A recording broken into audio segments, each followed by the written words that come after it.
Muito bem. Dando continuidade, então, ao estudo do nosso livro Mecanismos da Mediunidade, de André Luiz, psicografia do Chico Divaldo Vieira, nós vamos aqui iniciar o capítulo número 8, Mediunidade e Eletromagnetismo. Pessoal, esse estudo de hoje ele vai ser bastante técnico.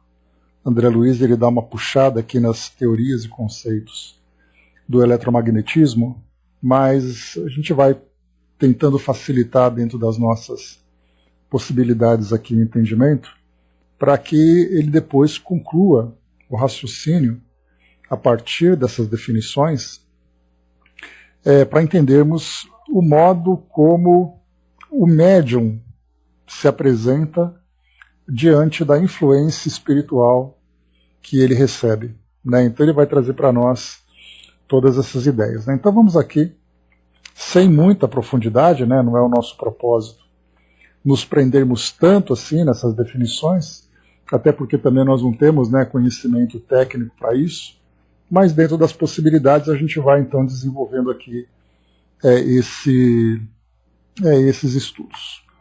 Muito bem, vamos lá. Então, mediunidade e eletromagnetismo é a relação que ele apresenta para nós. Então, embora seja um estudo com muita teoria, ele traz um raciocínio bastante lógico que André Luiz vai apresentar para nós. Depois de passarmos aqui por esses primeiros itens, né, que trazem tantos termos e tantos conceitos fora do nosso cotidiano, né, fora do nosso padrão de trabalho, depois, quando nós começarmos a alinharmos essas definições, nós veremos ali, né, de uma forma bastante clara como acontece a mediunidade. Então nós iniciamos com mediunidade estuante. Aplicando noções de eletricidade ao exame do circuito mediúnico, será interessante alinhar alguns leves apontamentos. Leves porque ele é muito modesto, né? Mas vamos lá. Na generalidade dos metais, principalmente no cobre, na prata, no ouro e no alumínio, os elétrons livres são facilmente destacáveis do átomo, motivo pelo qual semelhantes elementos são chamados de condutores. Então a gente começa lembrando que quando nós falamos na estrutura do átomo, né, naquela estrutura básica do átomo, nós temos então um núcleo, e dentro desse núcleo nós temos ali então prótons, que são de cargas positivas, e nêutrons, que como o próprio nome diz, têm cargas neutras, que tem ali uma função de junção. E em volta desse núcleo nós temos ali eletrosferas, que são camadas. Nessas eletrosferas, exatamente ali o ambiente onde ficam os elétrons. A partir desse nome dos elétrons, nós vamos nos lembrar dos nomes que trazem para nós as derivações. Então, de elétrons nós temos eletrônica, eletricidade, né? Então temos ali praticamente ali tudo que nós temos de tecnologia hoje envolve o uso desses elementos, dessas partículas subatômicas, né? Então os elétrons, para que haja uma corrente elétrica, nós lembramos então que esses elétrons livres vão se movimentando nesses condutores. E André Luiz traz para nós aqui que esses metais mais práticos, né, mais interessantes de serem utilizados até o momento para nós, são esses condutores, como ele colocou para nós, né, o cobre, tanto que nós utilizamos o fio de cobre nas nossas instalações, não é à toa. Eu poderia usar um arame qualquer outro tipo de metal, mas nós usamos o cobre, primeiro porque ele é mais barato, por ser mais abundante, né, e o segundo por ele ser um grande condutor. Então é por isso que nós utilizamos. E aí então temos a prata, o ouro, o alumínio também. No caso o alumínio ele é uma mistura, né, de elementos ferrosos. Então para nós o mais prático acaba sendo o cobre. Então essa é a primeira ideia que nós temos, né? Então essa liberdade que esses átomos têm nesses metais é o que facilita então a transmissão dessa corrente. Isso acontece em razão de esses elétrons livres serem destacáveis ante a aposição de uma pressão elétrica, de vez que quando um átomo acusa a deficiência de um elétron, ele desloca de imediato um elétron do átomo adjacente, estabelecendo-se desse modo a corrente elétrica em certa direção, a expressar-se sempre através do metal, permanecendo assim os átomos em posição de harmonia. Então, como ele coloca para nós aqui, diante de quando você impõe essa aposição, né? Quando você impõe uma pressão elétrica, você faz então com que um elétron se desloque para o átomo seguinte, o outro átomo seguinte, e assim nessa cadeia, né, que nós vamos assim, observando essa reação em cadeia, nós vemos então a corrente elétrica acontecendo. Até aí tranquilo. Aqui temos a imagem das criaturas dotadas de mediunidade estuante e espontânea, nas quais a sensibilidade psíquica se deixa traspassar, naturalmente pelas irradiações mentais afins, reclamando educação adequada para o justo aproveitamento dos recursos de que são portadoras. Né? O braço colocou para nós, não tem obstáculo da matéria para os elétrons viajar nas falhas moleculares dos metais. Né?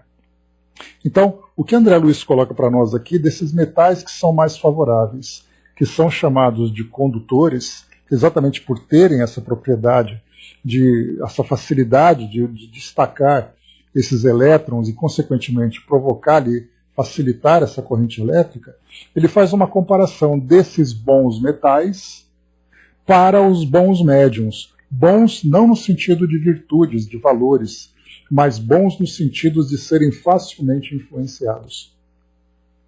Então é aí que nós vamos começar a encontrar nessa primeira comparação que ele traz para nós.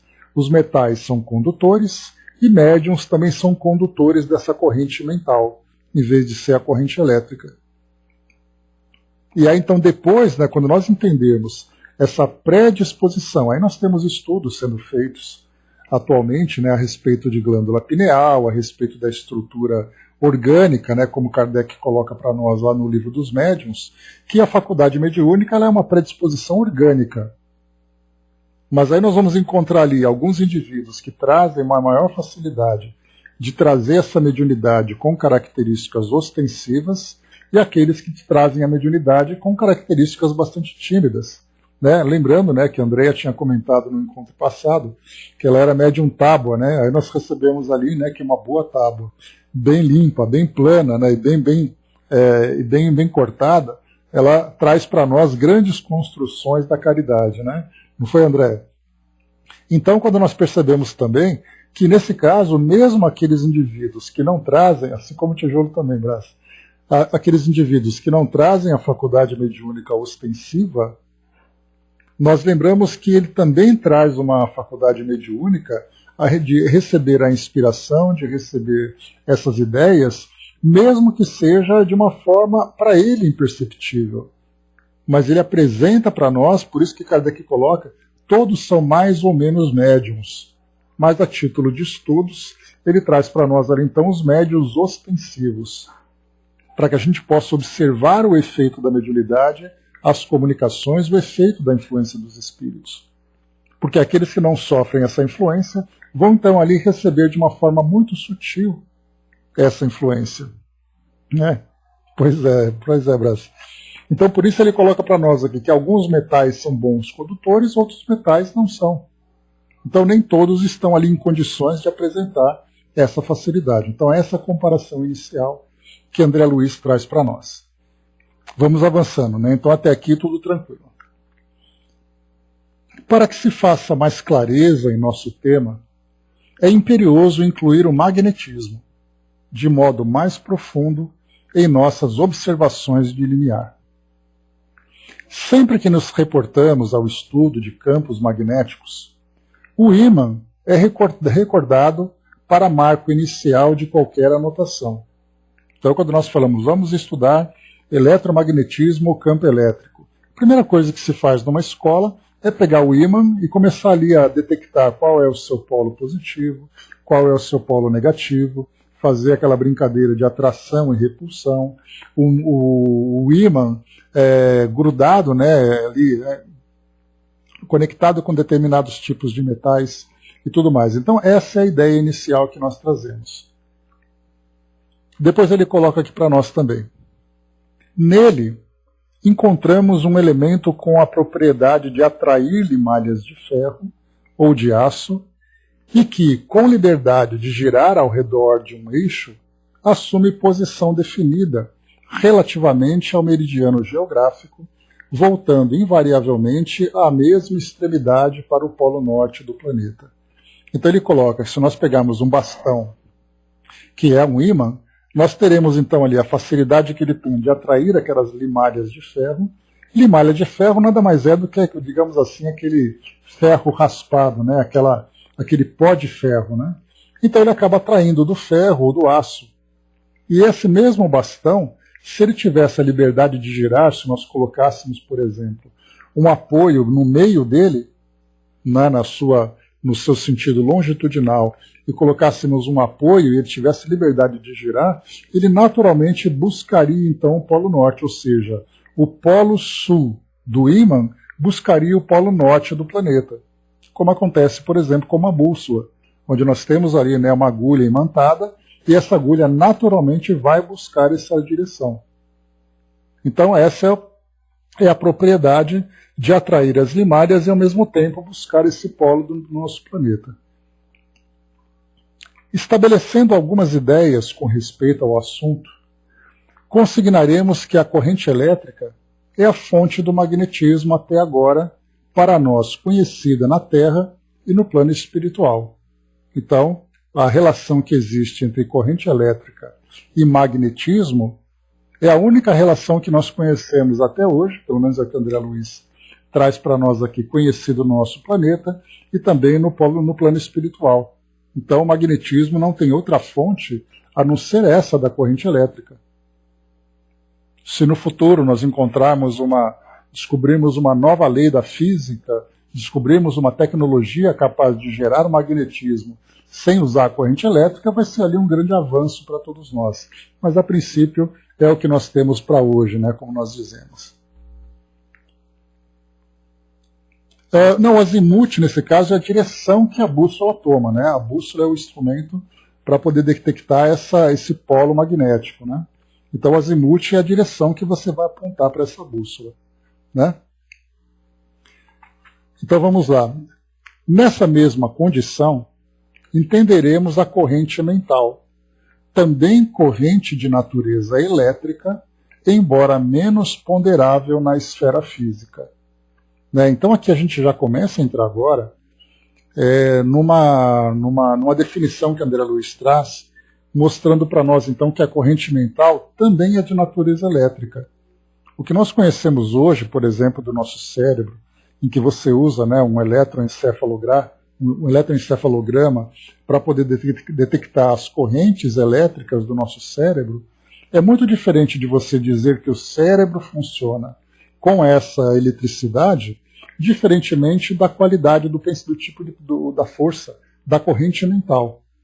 Porque a corrente mental, essa força do pensamento, ela não pode ser mensurada pelos nossos equipamentos hoje. Simplesmente sabemos que existe.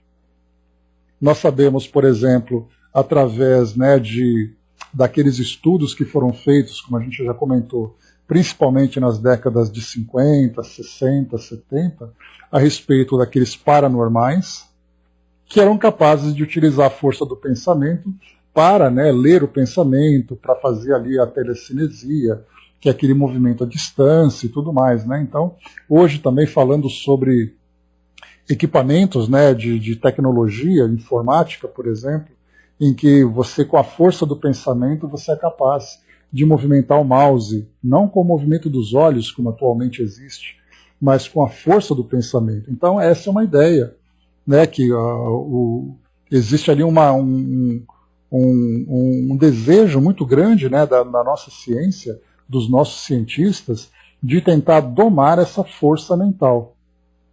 Para isso, nós precisamos conhecer a sua natureza. E André Luiz já adianta para nós, então, que essa corrente mental é de natureza também elétrica, embora menos ponderável na esfera física. Então, para nós aqui, sabemos que o pensamento existe, sabemos que ele é capaz de exercer influência, mas não conhecemos exatamente a sua natureza e o mecanismo de ação. mas ele já traz para nós então essa orientação. Em torno, pois, da corrente elétrica, através desse ou daquele condutor, surgem efeitos magnéticos de intensidade correspondente. E sempre que nos proponhamos a produção de tais efeitos, é necessário recorrer ao apoio da corrente referida.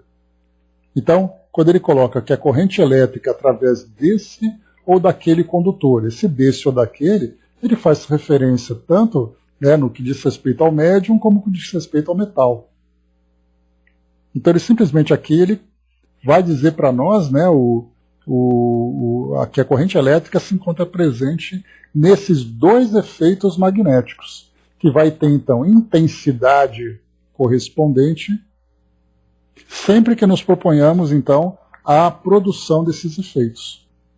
Essa é a ideia inicial que ele apresenta para nós. Cada condutor tem a capacidade de promover ali uma intensidade nessa corrente elétrica, produzindo então seus efeitos magnéticos. Então, um bom condutor, bons efeitos magnéticos. Um mau condutor, maus efeitos magnéticos. Lembrando que nesse exemplo, nós não estamos tratando de questões morais.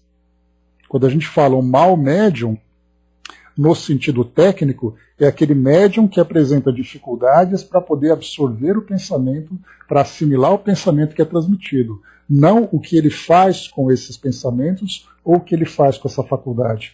E o bom médium é no sentido de ser aquele médium que apresenta facilidade para assimilar esse pensamento, mas não quer dizer que ele seja um missionário. Ele pode ser um indivíduo altamente obsediado. E ele é um bom médium no sentido de que ele absorve com facilidade o pensamento dos espíritos. Então é nesse sentido que nós estamos estudando, no sentido técnico do bom condutor e do mau condutor. Lembremos sempre disso. Tá? Dudu colocou para nós, se usarmos a força mental para o melhor na tecnologia, imagina o homem com isso jogando sua força mental para o mal. É o risco que nós corremos. Porque da mesma forma, independente da corrente mental, dessa força mental, nós podemos falar da inteligência, por exemplo. O que o homem é capaz de fazer com sua inteligência? E nós já vimos, a inteligência sem o domínio do campo moral, ela é uma inteligência que ele simplesmente vai tentar alcançar os seus objetivos sem qualquer tipo de preocupação com os resultados. E o exemplo mais claro que nós temos disso, dois exemplos muito claros, é com relação à química, onde nós somos capazes de produzir drogas altamente mortais e ao mesmo tempo você produz medicamentos e vacinas que são para nós os elementos fundamentais muitas vezes para preservar a nossa saúde e a nossa vida. E a mesma coisa acontece no campo da física, por exemplo, onde nós temos ali a própria energia nuclear usada para a produção de energia, usada para medicina nuclear, para tratamentos que nós encontramos, e ao mesmo tempo você pode também produzir a bomba atômica. A engenharia, que você é capaz de construir um edifício, construir uma máquina que facilita a vida do homem, como você pode construir uma máquina de guerra. Ou seja, a inteligência ela é neutra, a força mental é neutra, nós daremos então a direção. E no momento em que nós tivermos o controle dessa força, sem o devido direcionamento moral, certamente nós vamos entrar num campo muito perigoso, vamos sofrer as consequências disso e depois teremos que lidar depois com os resultados. O Brás colocou, ainda bem que a energia atômica hoje é usada só para o bem na medicina. A gente ainda tem as ameaças, Brás? Infelizmente nós encontramos ainda essa grande preocupação de desenvolvimento de mísseis balísticos, já que a força nuclear para armas de destruição em massa, nós encontramos hoje essa engenharia já muito bem dominada. Agora os homens estão procurando de que forma que eles podem aplicar esse conhecimento para satisfazer ali o seu egoísmo, as suas ambições, a sua ganância. Então, cada um ali tem tem ali a sua forma de aplicação. Vamos lá. Falamos então aqui sobre esse ou aquele condutor, o bom condutor ou o mau condutor. Sabemos, no entanto, que a eletricidade vibra em todos os escaninhos do infinitamente pequeno. Observem esse pequeno parágrafo. Ele é bastante resumido, mas ele traz para nós aqui um entendimento profundo. Sabemos, no entanto, que a eletricidade vibra em todos os escaninhos do infinitamente pequeno, ou seja, tudo aquilo que existe de matéria que nós conhecemos no mundo físico tem eletricidade, porque tudo é composto por átomos. O átomo, ele tem o elétron, ele tem o próton, portanto nós temos ali essa movimentação dessas energias. E essa comparação que André Luiz traz é exatamente mostrando que mesmo aquele indivíduo que não tenha qualquer tipo de percepção no campo mediúnico, ainda assim ele traz essa movimentação da corrente mental, mesmo que seja da mais sutil, da mais imperceptível. Assim como nós olhamos para uma mesa, por exemplo, olhamos para um prego, olhamos para uma pedra, ali nós teremos então átomos compondo essa estrutura e dentro desses átomos nós temos forças atuando. Tanto que você pega um prego. Por que o prego ele é sólido? Exatamente por uma força de atração que existe entre os átomos de ferro. E aí, portanto, forma essa estrutura. Então, essa comparação que nós fazemos com a matéria é a mesma coisa que nós fazemos, então, da corrente elétrica, ou desse magnetismo e da corrente mental também. E continua. Em cálculo aproximado, não ignoramos que um elétron transporta consigo uma carga elétrica de 1,6 vezes 10 a menos 19 coulomb. Então, essa medida, né, essa grandeza da física, mostra que a carga elétrica é muito pequena. Então, é 1,6 vezes 10 a 19. Ou seja, vai ser 0,19 casas depois da vírgula para chegar nesse 1,6. É algo muito, mas muito pequeno. Nós podemos colocar ali mais de 1 sextilhão de decimais. É algo muito, mas muito pequeno. E depois continua.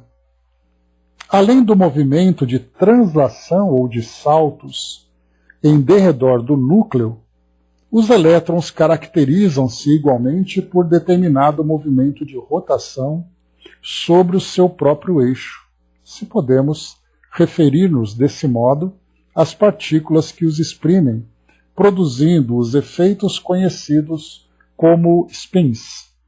Então a gente lembra que os elétrons ficam se movimentando em torno do núcleo do átomo, naquelas camadas, como se fosse ali, né, a Terra girando em torno do Sol.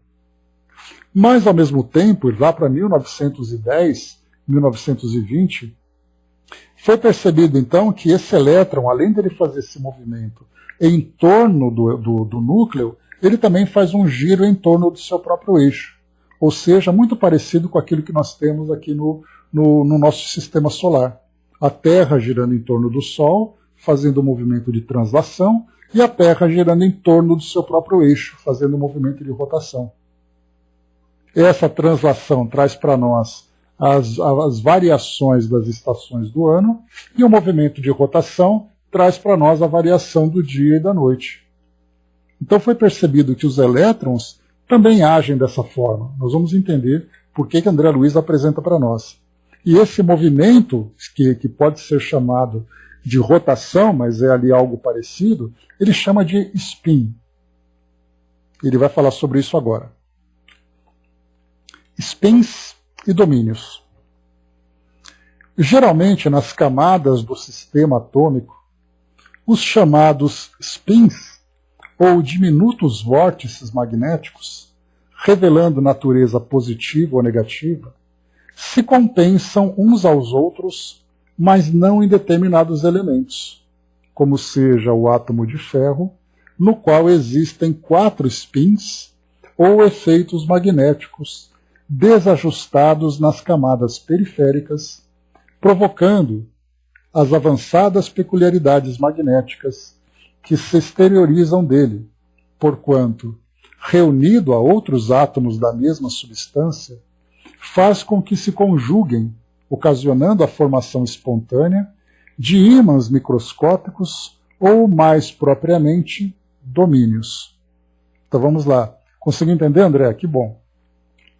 Então vamos lá. O que ele quis dizer para nós aqui? Esses vórtices magnéticos, né, quando acontecem os spins, que é esse giro que o elétron faz em torno de si mesmo, ele cria, próximo, assim, em torno dele, esse campo magnético. Então ele começa a girar e começa então a expandir esse campo. Só que nós lembramos que quando você fala de uma barra de ferro, por exemplo, você tem ali os átomos, nesses átomos você tem ali, né, a gente lembra que o número atômico do ferro é 56, portanto, ele tem 56 prótons, 56 nêutrons, 56 elétrons. Esses elétrons, então, tendo todos eles cargas negativas, a tendência é fazer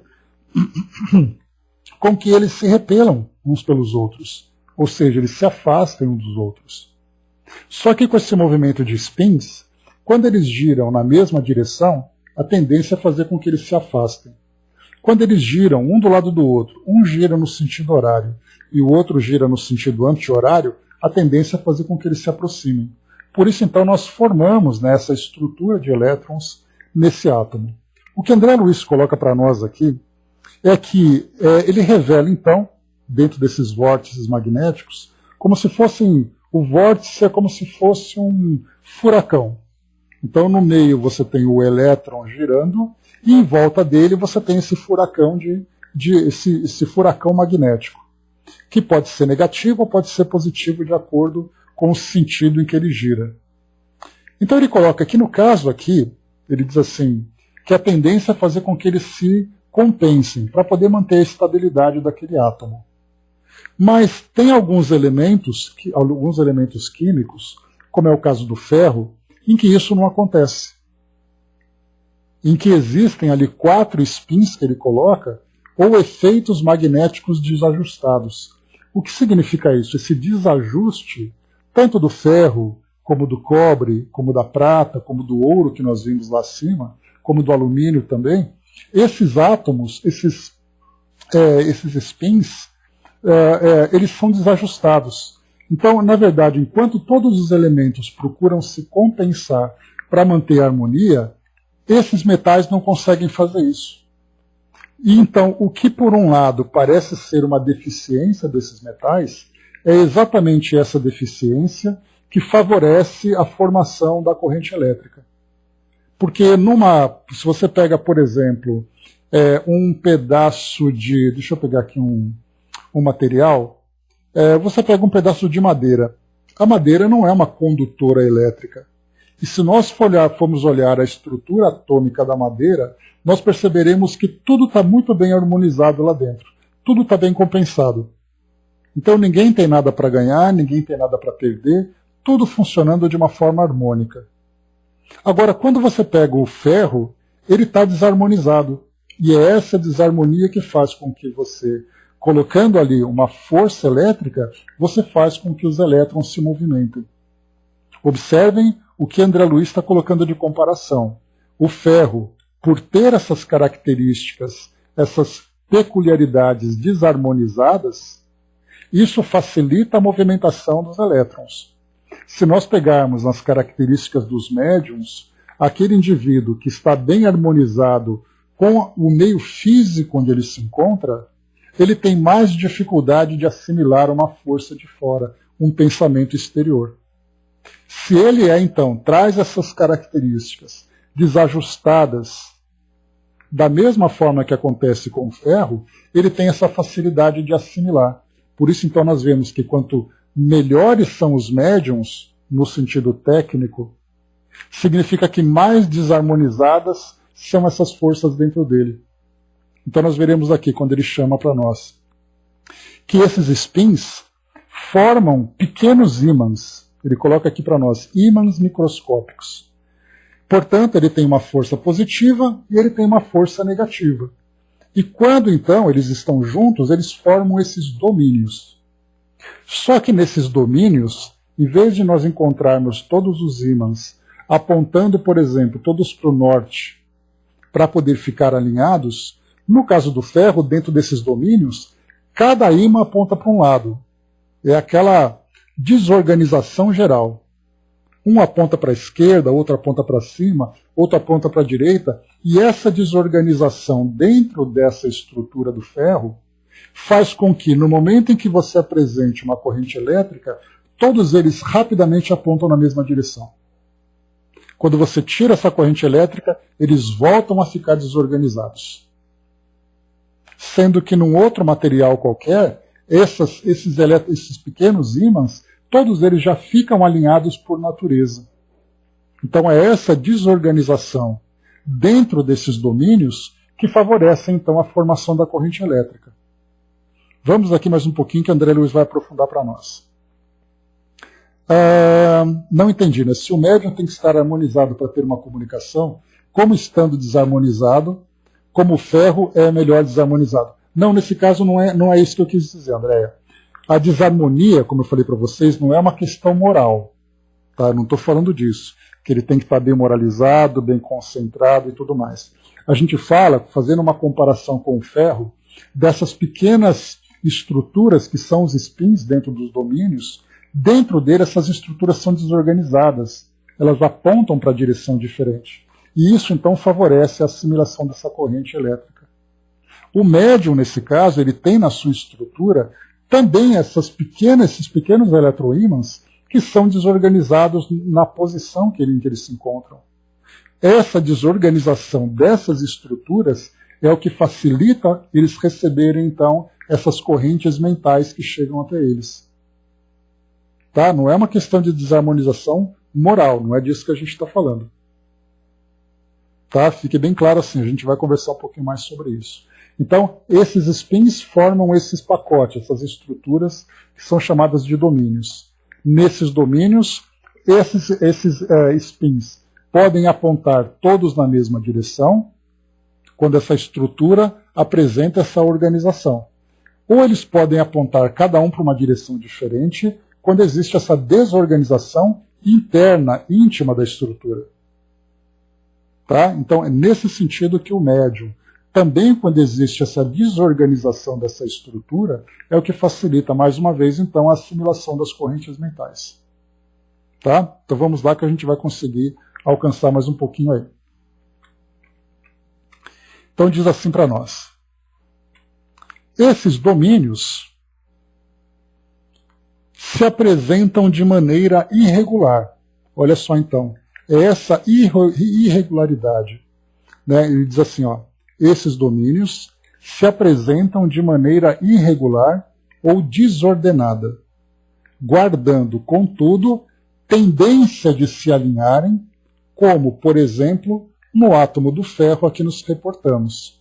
Então, essas irregularidades dentro da estrutura, elas estão desorganizadas, mas elas tendem a se alinharem quando recebem uma força, uma corrente elétrica. Ok? Então, dentro dela está tudo ali, cada um apontando para um lado, como nós conversamos. Você trouxe uma corrente elétrica, rapidamente todos eles aproximaram. Como se fosse um ímã. Imagina, por exemplo, várias agulhas apontando cada uma para um lado, e você aproxima um ímã, todas elas viram para a mesma direção. Você tira o ímã, cada uma volta para a sua posição original. Traz o ímã de volta, todas elas apontam para o ímã. Então você vê que essa desorganização dentro da estrutura é o que facilita essa força de atração ficar muito mais patente do que todos aqueles ímãs que estão ali já direcionados. Vamos mais um pouco para frente. Inclinam-se a espontâneo ajustamento de conformidade com um dos 3 eixos do cristal. Esses eixos aqui, no caso, né, a gente tem ali, né, dentro de um gráfico, o eixo X, que é na horizontal, o eixo Y, que é na vertical, e o eixo Z, que seria na diagonal. Estou fazendo ali as 3 dimensões. Né? Então, ali, inclinam-se a espontâneo ajustamento de conformidade com um dos 3 eixos do cristal, desse elemento, mas sofrem obstrução, oferecida pelas energias interatômicas, a funcionarem como recursos de atrito contra a mudança provável da condição magnética que lhes é característica. Então essa estrutura interatômica é o que faz com que eles fiquem desalinhados. Todavia, se a intensidade magnética do campo for aumentada, alcançando determinado teor, com capacidade de garantir a orientação de cada domínio atingido entra imediatamente no alinhamento magnético. E à medida que se dilate o campo, todos os domínios se padronizam pela mesma orientação, tornando-se dessa forma o fluxo magnético gradativamente maior. Então vocês veem que quando chega essa corrente elétrica, essa força magnética faz com que esses domínios fiquem todos alinhados, tornando o fluxo magnético gradativamente maior. Então esse mesmo exemplo que ele traz para nós, ele fala sobre a estrutura do médium, em que ele tem esse desalinho dessas estruturas, mas quando chega um pensamento, por exemplo, uma corrente mental trazida por um espírito, rapidamente ele aceita essa corrente com mais facilidade. É como se fosse ali vamos pensar assim, uma biruta, daquelas que são movimentadas pelo vento. No caso, por exemplo, de um componente químico, de uma estrutura que seja harmônica, todas as birutas já estão pré-apontadas para uma direção. E o vento, portanto, não consegue mudar a direção dela, porque elas já estão fixadas naquela direção. No caso do ferro, essas birutas estão soltas, cada uma para uma direção. De repente vem uma corrente de vento, todas elas vão para a mesma direção, recebendo essa corrente de vento. Então é essa flexibilidade dessas estruturas que facilitam então a assimilação dessas correntes de força, seja a corrente elétrica, seja essa corrente mental. Então nós vemos que quando eu falei para vocês que essa desarmonia, na verdade a gente pode usar essa desorganização dessa estrutura. E quanto mais desorganizado, melhor o médium é. Melhor no sentido de assimilar. Mais uma vez, não falamos melhor no sentido moral, do bom médium, do missionário, daquele que tem ali todas as suas tendências virtuosas. Não. Aquele bom médium é aquele influenciável. E como eu coloquei para vocês acima, aquele bom médium pode se tornar um ótimo obsediado. Porque basta o espírito dar um sopro de pensamento que ele rapidamente assimila.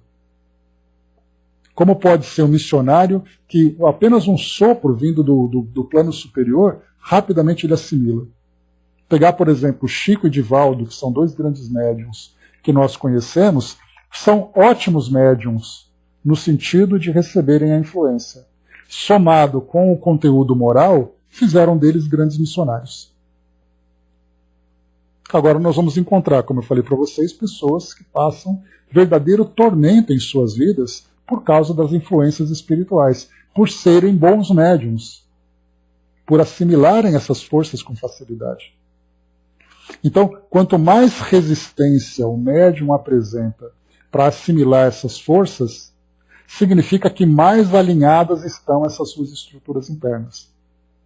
Se estão desalinhadas, elas estão soltas. Ali é o sabor do vento. Vamos em frente. Tão logo a totalidade dos domínios, lembrando que os domínios são essas estruturas bagunçadas, né? Tão logo a totalidade dos domínios assume direção idêntica, fiquem alinhadas, né?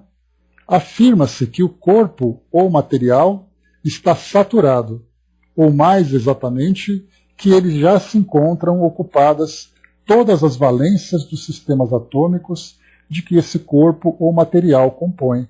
Ou seja, ele está ali, vamos dizer assim, com muito mais facilidade para ser eletrizado. Então o ferro fica eletrizado com muita facilidade, tanto é assim que ele conduz a corrente elétrica.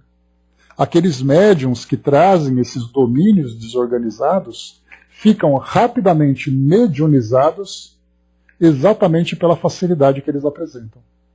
Deu para vocês entenderem até aí, pessoal? Tirando essa parte técnica, o que é essa desorganização dessas estruturas e a facilidade que elas têm para se tornarem organizadas, para assimilarem essa força de fora, porque aqueles elementos que são já estruturados e já estão organizados, eles não aceitam essa força de fora. Porque eles já estão prontos, ele vai dizer, para que eu tenho que seguir a direção daquela força que ela está me apontando, se eu já estou olhando para a direção que eu quero. Agora o bom médium, ele está olhando para todos os lados. Onde chamar a atenção dele, ele se vira. Então é por isso que nós colocamos exatamente essa saturação. Como se fosse ali uma eletrificação ou uma eletrização desse elemento. Vamos então avançando um pouco mais. Deixa eu ver aqui. Mas conseguiu assimilar, André, a ideia? Porque André Luiz está trazendo para nós, claro, aqui que uma comparação bastante complicada para nós, por isso que eu disse que no início nós teríamos ali um desafio, né, para poder assimilar essas orientações deles, por serem muito técnicas, né? Mas aí a gente vai percebendo então que é exatamente aquele médium fácil de ser influenciado e aquela pessoa que tem dificuldade de ser ali influenciada. Ele faz uma comparação com esses metais, com esses elementos. Aqueles metais que são bons condutores e aqueles materiais que são mal condutores. São maus condutores. Nós temos os médiums, os bons médiums, que são bons condutores do pensamento dos espíritos, e os maus médiums, aqueles que são mal condutores desses pensamentos. Não falamos de bom e mal no sentido moral. Vamos lá. Campo magnético essencial. Da associação dos chamados domínios, surgem as linhas de forças a entretecerem o campo magnético essencial, ou mais propriamente, o espaço em torno do polo magnético. Esse campo é suscetível de ser perfeitamente explorado por uma agulha magnética. Ou seja, né, você pode pegar ali um ímã e você girar em volta daquela agulha que ela rapidamente vai aceitar a nova posição. Para quem já brincou, né, você coloca ali uma bússola, aí você pega ali um ímã e você fica girando em volta dela. A agulha vai ficar girando facilmente, porque ela assimila com facilidade esse campo magnético. Ele continua. Sabemos que um polo magnético se caracteriza por intensidade análoga à unidade sempre que estiver colocada a uma distância de 1 centímetro de um polo idêntico. Ou seja, né, se você tem ali uma agulha que ela está magnetizada, ela está imantada, e você tem ali o seu polo positivo. Se você colocar um ímã com o polo positivo virado para ela, vai acontecer o fenômeno da repulsão. Porque os semelhantes, nesse caso, né, os semelhantes no sentido magnético, eles se repelem. E os opostos se atraem. E é o que André Luiz está colocando para nós. A 1 centímetro de distância de um polo idêntico, vai acontecer então essa repulsão. E ele coloca, estabelecendo-se que a força de repulsão ou de atração existente entre ambos equivale a 1 dina. Aí ele vai entrar aqui com os nomes técnicos. Eu vou ler aqui com mais rapidez para a gente poder passar por ela. Mas é só para a gente fazer uma ideia de comparação. É assim que o Worsted, que é uma unidade de medida, designa a intensidade do campo que funciona sobre a massa magnética unitária com força de 1 dina. Se o campo magnético terrestre é muito reduzido, a gente lembra, né, que o nosso planeta é envolvido por esse campo magnético, formado por esses polos, né, se nós pudéssemos imaginar uma maçã, por exemplo, nós veríamos do polo norte da maçã, que é onde tem o talo, e embaixo, onde tem ali a parte inferior dela. E nós teríamos ali uma corrente que passaria formando para ela ali, né, umas campos, né, que vão para um lado, vão para o outro campo. E são esses campos eletromagnéticos que protegem o nosso planeta, por exemplo, das partículas do Sol. E quando essas partículas, né, acabam se chocando com esse campo magnético, é o que nós vemos nos casos dos polos norte e sul, a formação das auroras, né, boreais e astrais, que são aqueles fenômenos magníficos, né, que acontecem nessa região. Então, por causa desse campo magnético. E é esse campo magnético que protege o nosso planeta, então, dessas irradiações, né, do Sol, porque do contrário tudo aqui seria queimado. Então ele coloca para nós que na lateral, na região horizontal do nosso planeta, forma de 0,2 Oersted. E na vertical, 0,5, aproximadamente. Então o que ele está colocando é que são medidas muito baixas.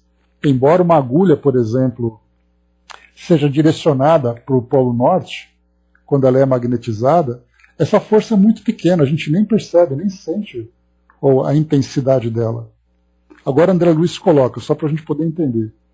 Os campos magnéticos, nos fluxos habituais da aplicação elétrica, demonstram um elevado grau de intensidade, qual acontece no campo característico do entreferro anular de um alto-falante, que medeia aproximadamente 7.000 a 14.000 Oersted.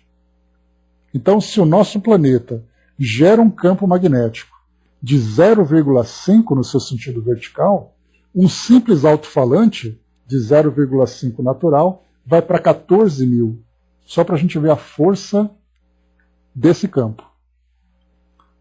Fácil reconhecer que em todos os elementos atômicos nos quais os efeitos magnéticos ou spins se revelam compensados, lembrando que quando nós falamos nesses efeitos magnéticos, que são aqueles giros, né, que é aquele campo formado em torno de um elétron que está girando no seu próprio eixo, se eles estão compensados, os domínios ou ímãs microscópicos se equilibram na constituição interatômica, com índices de harmonia ou saturação adequados, pelos quais o campo magnético se mostra regular. Então, até aí, quando então esse campo magnético desses elementos atômicos são compensados, significa que ele é um mau condutor. Porque não importa se você coloca ali uma corrente elétrica, que ele não vai mudar de direção. Então ele vai resistir e não vai liberar os seus elétrons para formar essa corrente. Por isso ele coloca, eles estão compensados, eles estão equilibrados, eles estão em harmonia ou estão saturados. Portanto, essas forças não conseguem se movimentar através deles. E André Luiz coloca, o que não acontece nos elementos em que os spins da camada periférica se evidenciam descompensados, ou naqueles que estejam sob regime de excitação. Quando eles estão descompensados, essas forças exteriores promovem então essa compensação.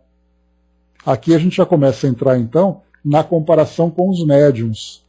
Os médiums que já estão compensados, os indivíduos compensados, não assimilam com facilidade pensamentos, essas correntes mentais. Naqueles em que há essa descompensação, ele então assimila com facilidade. É exatamente esse ponto que André Luiz quer trazer para nós.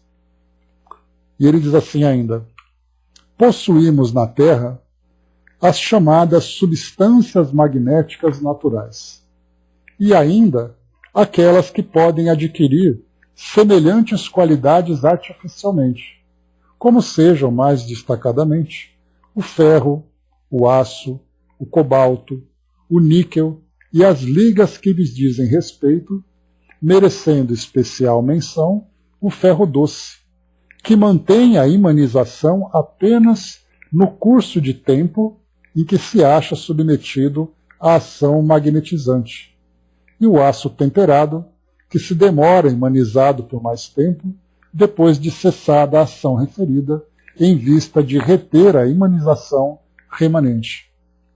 Então ele está colocando para nós que nós temos elementos naturais no nosso planeta que são ali nessas substâncias magnéticas que podem ter essa característica de atração e de repulsão, ou aqueles que podem ser produzidos artificialmente, como é o caso, por exemplo, do eletroímã.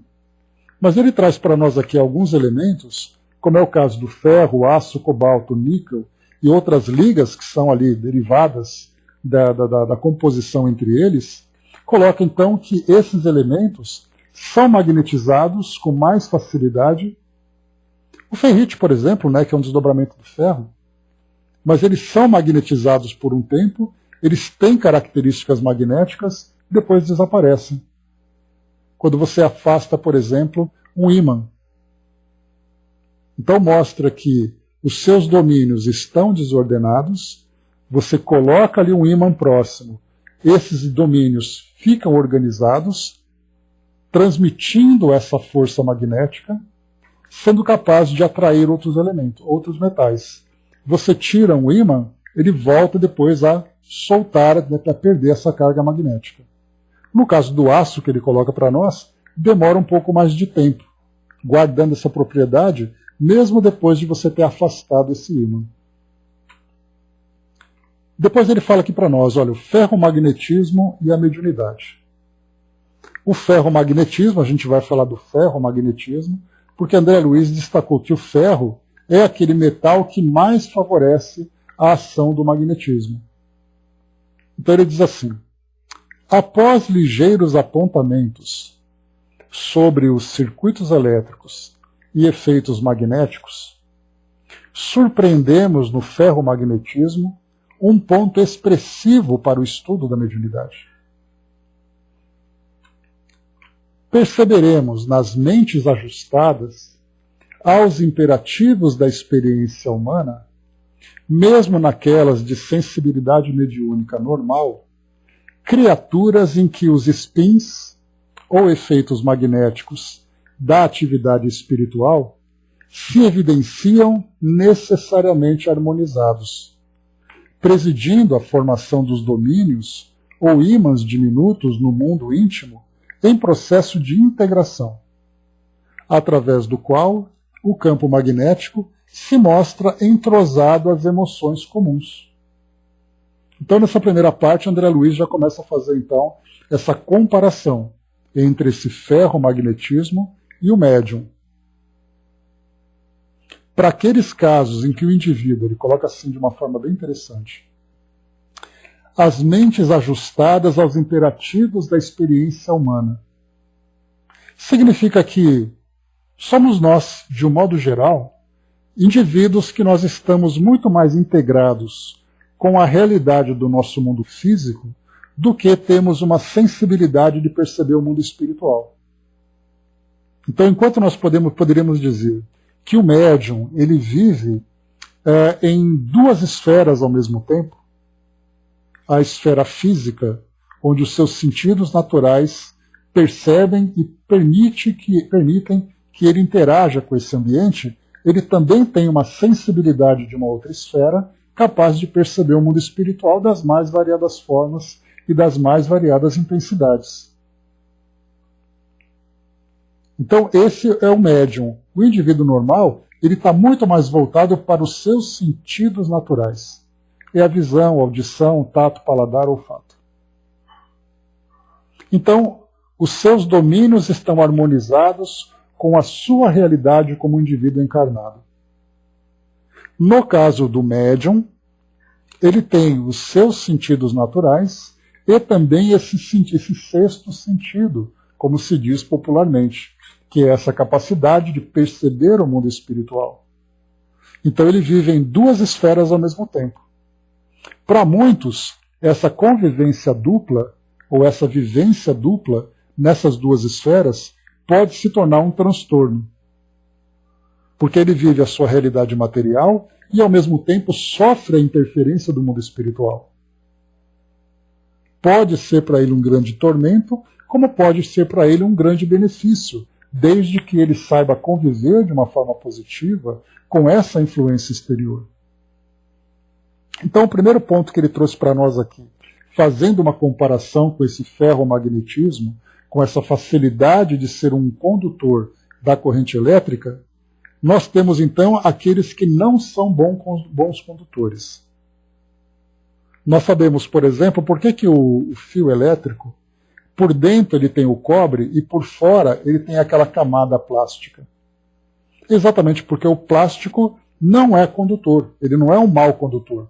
Apesar de que todo tipo de material, de alguma forma, ele é condutor, já que ele tem ali essa estrutura dos elétrons, nessa estrutura atômica. Mas é tão imperceptível que ele acaba se tornando um isolante. Nós chamamos de isolante, embora ele não seja um isolante absoluto. Por exemplo, né, Braz, verniz, você tem a borracha, você tem ali outros tipos de materiais. Então, nós podemos dizer assim que o mau médium é aquela borracha, ele não é condutor. O bom médium, ele é o cobre, ele é o ferro. Então, o que André Luiz apresenta para nós na primeira parte, ele fala que aquele indivíduo que está bem ajustado às experiências da vida, às experiências humanas, ele tem uma sensibilidade mediúnica normal, ou seja, ele é influenciável através das intuições, mas ele não tem essa percepção do mundo espiritual de uma forma ostensiva. Esse é o indivíduo normal, a grande maioria de nós. E ele diz assim também, através do qual o campo magnético se mostra entrosado às emoções comuns. Ao passo que, agora vamos para a segunda parte, para falarmos dos médiuns, ao passo que, nas organizações mentais, em que os spins, ou efeitos magnéticos do pensamento, apareçam descontrabalanceados, as propriedades magnéticas patenteiam teor avançado, tanto maior quanto mais vasta a descompensação, plasmando condições mediúnicas variáveis por exigirem o auxílio de correntes de força que lhe ofereçam o necessário equilíbrio, o que ocorre tanto com as grandes almas que aceitam ministérios de abnegação e renúncia em planos inferiores, aí permanecendo em posição de desnível, como também com as almas menos enobrecidas, embora em outro sentido, segregadas em aflitivo desajuste nas reencarnações reparadoras por se haverem onerado perante a lei. Vemos, pois, que as mentes integralmente afinadas com a esfera física possuem campo magnético reduzido, ao passo que aquelas situadas em condições anômalas guardam consigo campo magnético mais vasto, com possibilidades de ampliação, seja nas atividades que se relacionam com o exercício do bem, ou naquelas que se reportam à prática do mal. Conseguiram compreender o caminho que André Luiz fez? Bom dia, Dalva. O caminho que André Luiz fez, trazendo para nós essa ideia do que é o metal bom condutor da corrente elétrica e com facilidade de formar esse campo elétrico com aquele material que é um mau condutor ou não é condutor, não sendo capaz de gerar esse campo elétrico, fazendo uma comparação com os médiums. Então ele trouxe para nós, assim como ele falou anteriormente no capítulo passado, a respeito, ele falou para nós sobre o reservatório de água e toda a estrutura hidráulica, e ele falou também sobre as facilidades ou dificuldades dos médiums também vivenciarem uma experiência semelhante através da força, da intensidade, da qualidade também, a partir da resistência que ele pode imprimir. Aqui a gente já está praticamente, nesse capítulo, fazendo uma dissecação do médium, tentando entender por que ele é um bom médium, um médium ostensivo, e o outro não é um médium ostensivo. Por que ele tem qualidade X e o outro tem qualidade Y? Exatamente por causa dessa estrutura, dessa comparação, dessa analogia que ele apresenta para nós a respeito dessas estruturas. Então já começamos a entender que aquele indivíduo, então, ele traz estruturas. Não é porque ele é um bom médium ou um mau médium a partir dos estudos que ele faz. Ele traz isso na sua estrutura natural e o que ele precisa fazer nesse caso é fazer o estudo para poder controlar o uso da sua mediunidade. Mas estruturalmente, organicamente, ele já traz essa predisposição. E aí nós vamos lembrar que é o indivíduo, então, quando ele reencarna. E na sua programação reencarnatória, acabam acrescentando esse elemento mediúnico, independente da idade, cor, raça, crença, sexo, não importa. Então ele traz essa predisposição. A forma como essa mediunidade vai ser aplicada, ela vai depender muito da necessidade daquele indivíduo. Porque ele pode, por exemplo, vir como um médium missionário, vindo aqui para o mundo físico, para esse mundo mais inferior do que aquele onde ele é natural, para que ele possa cumprir uma missão, seja ela de que forma for, para poder ali ajudar a humanidade. Então, nesse caso, ou ajudar uma comunidade, né? Mas nesse caso, então, ele traz essa predisposição para pôr em prática o seu conhecimento, os seus valores e favorecer o intercâmbio com o mundo espiritual. Mas nós temos aquele indivíduo que traz, então, esse elemento mediúnico para que ele possa promover uma reforma íntima através de muitas dificuldades e muito sofrimento. Vai ser o caso exatamente daqueles que sofrem a influência do mundo espiritual de uma forma negativa e dolorosa. E, ao mesmo tempo, nós temos aqueles médiuns também, que nesse caso já não é mais com relação à missão, mas é com relação ao seu livre-arbítrio. Ele escolhe fazer o bom uso da mediunidade ou escolhe fazer o mau uso da mediunidade. Depois das consequências, isso vem como desdobramento das experiências que ele vivenciou. Então já conseguimos aqui, então, fazer essa dissecação do médium na sua estrutura.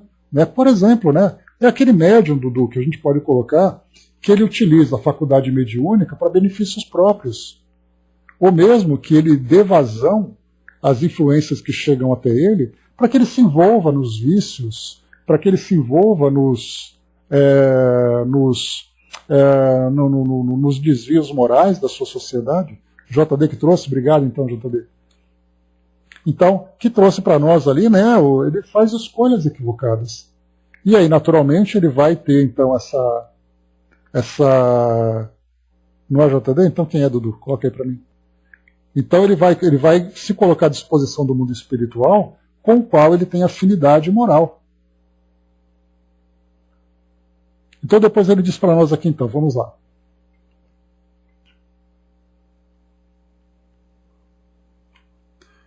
Do médium que está preso? Não entendi. Me ajude, por gentileza.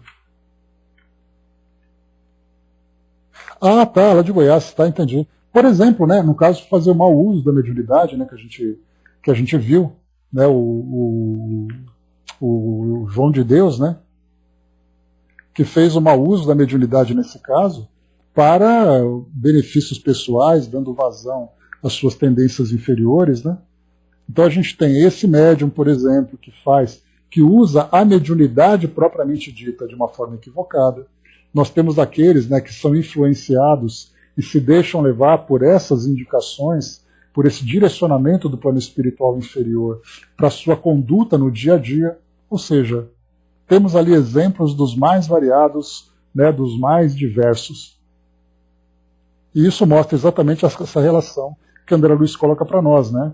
Então, ele apresenta, guardam consigo campo magnético mais vasto, com possibilidades de ampliação, e essa possibilidade vai variar de acordo com o seu estudo, de acordo com a sua educação, seja nas atividades que se relacionam com o exercício do bem, ou naquelas que se reportam à prática do mal.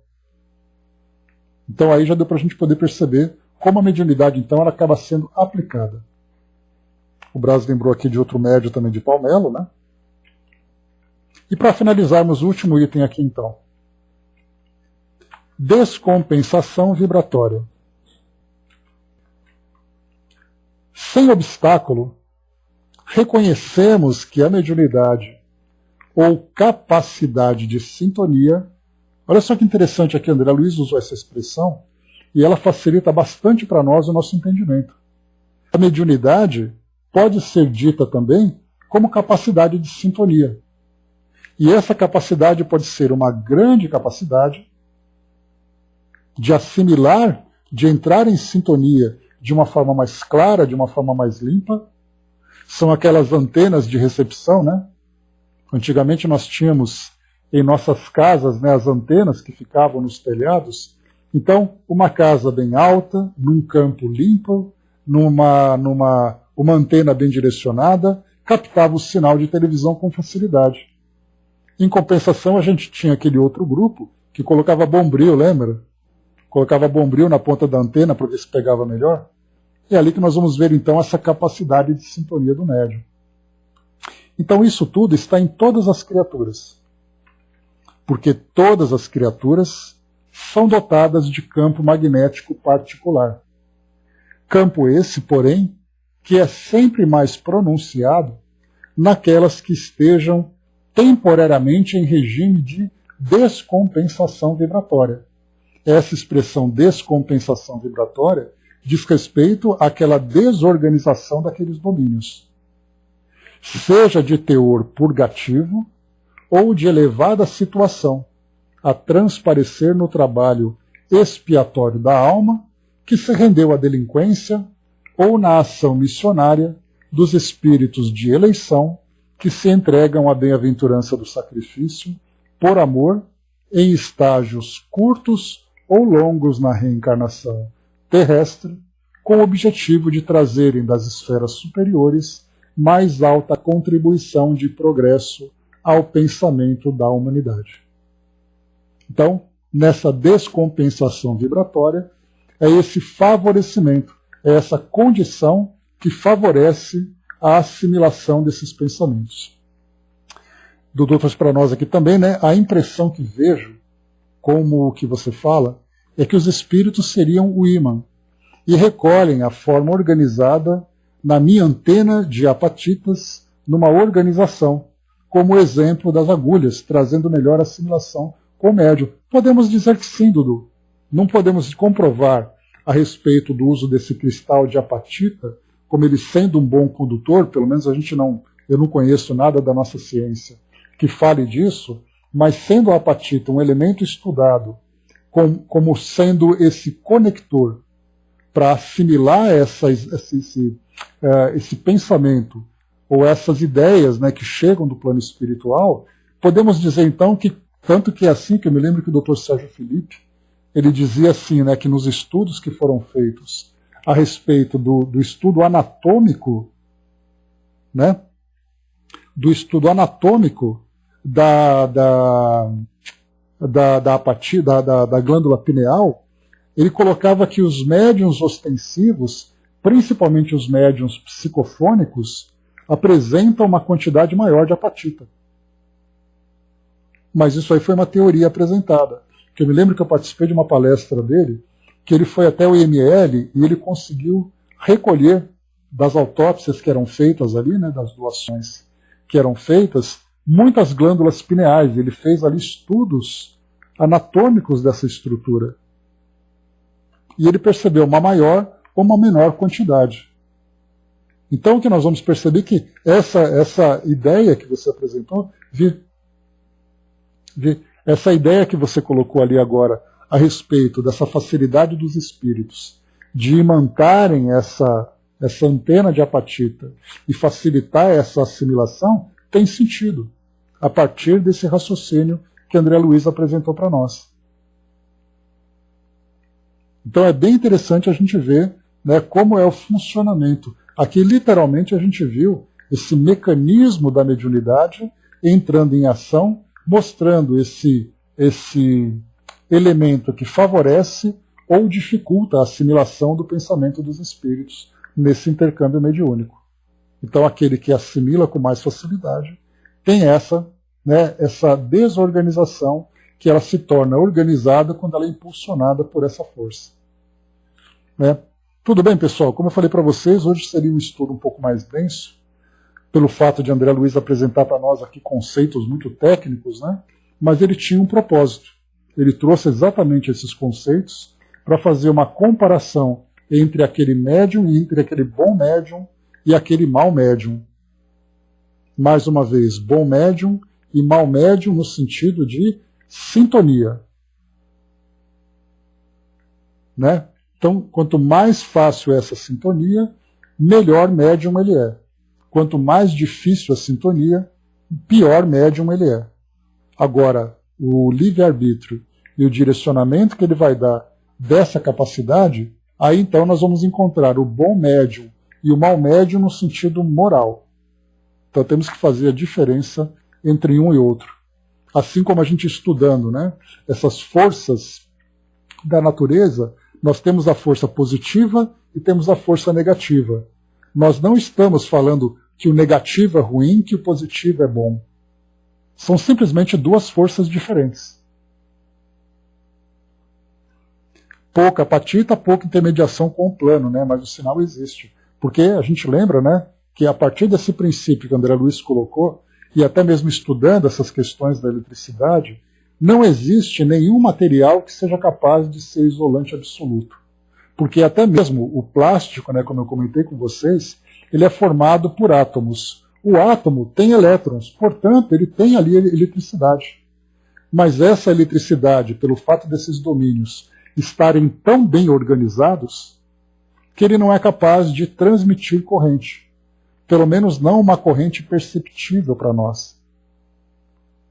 Agora, quando nós pegamos o ferro, que traz essa desorganização, então ele é facilmente alinhado a partir dessa corrente que é transmitida. Então, essa é a ideia, né, que André Luiz passou para nós. Por isso nós lembramos, né, que existe até aquela teoria que, quando Kardec coloca lá no Livro dos Médiuns, que todos são mais ou menos médiuns, né, raros são aqueles, foi assim que Kardec colocou, que não apresentem, né, nenhum tipo de percepção do mundo espiritual. Isso deu a ideia de que há aqueles, tem muita apatita, né? Pois é. Então tem aqueles que poderiam interpretar dizendo que tem pessoas que não são médiums. E tem aqueles que são médiums. Só que, na verdade, estudando agora esse entendimento que André Luiz apresenta para nós, essa orientação, coloca que se todos nós temos essa capacidade de criar esse campo magnético em torno de nós e entramos em sintonia com outros campos elétricos, significa que nós podemos ser influenciados, mas de uma forma tão imperceptível que nós somos capazes de acreditar que as nossas ideias são originadas apenas em nós mesmos. Agora, nós temos aqueles que são ostensivos, que ouvem os espíritos falando claramente. Portanto, nós temos ali a mediunidade ostensiva. E aí, né, claro que depois nós temos estudos ainda para entender nesse mecanismo o que vai diferenciar um médium psicógrafo do médium que trabalha com passes, do médium que trabalha com psicofonia, com pictografia. Qual característica anatômica, técnica que diferencia um médium do outro? Isso aí a gente vai estudar mais para frente. O médium, por exemplo, de efeitos físicos. Como que nós podemos diferenciar? Qual é exatamente ali a ligação que tem? Que elemento a mais ou que elemento a menos existe nessa estrutura que permite que ele tenha maior ou menor facilidade nesse campo? A gente vai continuar estudando isso mais para frente para tentar desvendar, né, essas características. Né? Se pegar o Chico, por exemplo, né, o Chico tinha ali psicografia, psicofonia, materialização, e dentre outras. Né? Então a gente vai assimilando aos poucos esse novo conhecimento. O Brás colocou ali em cima, né, os espíritos faziam brincadeiras em araras, né, mandava quebrar um disco de vinil e devolvia restabelecido. Né? Pois é, essa transmutação da matéria também é algo interessante, né, Brás? André colocou, né, temos que aprender a sentir e avaliar o que é da pessoa e do mundo espiritual. Isso vai devagar, né? Mas é fantástico, e de fato é mesmo. Então é isso, meus amigos. Encerrando por aqui o nosso estudo de hoje. Todos nós sobrevivemos a esse capítulo número 8, né? Medonho, temeroso, capítulo número 8. O próximo, cérebro e energia, como se fosse menos preocupante para nós, né? Nós falaremos sobre geradores e motores, gerador shunt, frustração da corrente elétrica, gerador do cérebro